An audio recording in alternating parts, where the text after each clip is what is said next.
ప్రతిరోజు మనకు కనిపించే ఏకైక దేవుడు సూర్యుడు. కాని ఎప్పుడైనా గమనించారా, సూర్య భగవానుడి రథానికి కరెక్ట్గా 7 గుర్రాలే ఎందుకుంటాయి? 8 ఉండొచ్చు కదా, లేక 10 ఉండొచ్చు కదా? ఎప్పుడైనా ఆలోచించారా?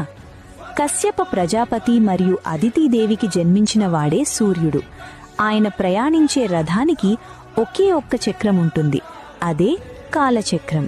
దానికి ఉండే 12 ఆకులు 12 నెలలను 12 రాసులను సూచిస్తాయి. అంటే సూర్యుడి ప్రయాణమే కాలం, కాలమే సూర్యుడు. మరి ఆ 7 గుర్రాలేంటి?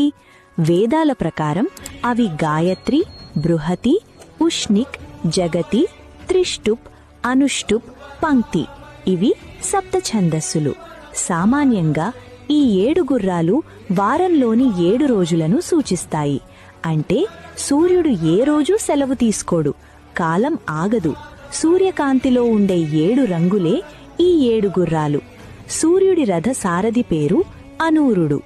ఉదయం సూర్యుడు రాకముందే ఆకాశం ఎర్రగా మారుతుంది కదా, అదే అనూరుడు. అందుకే సూర్యోదయానికి ముందు ఎరుపు రంగు కనిపిస్తుంది. మన శరీరం కూడా ఒక రథం లాంటిదే.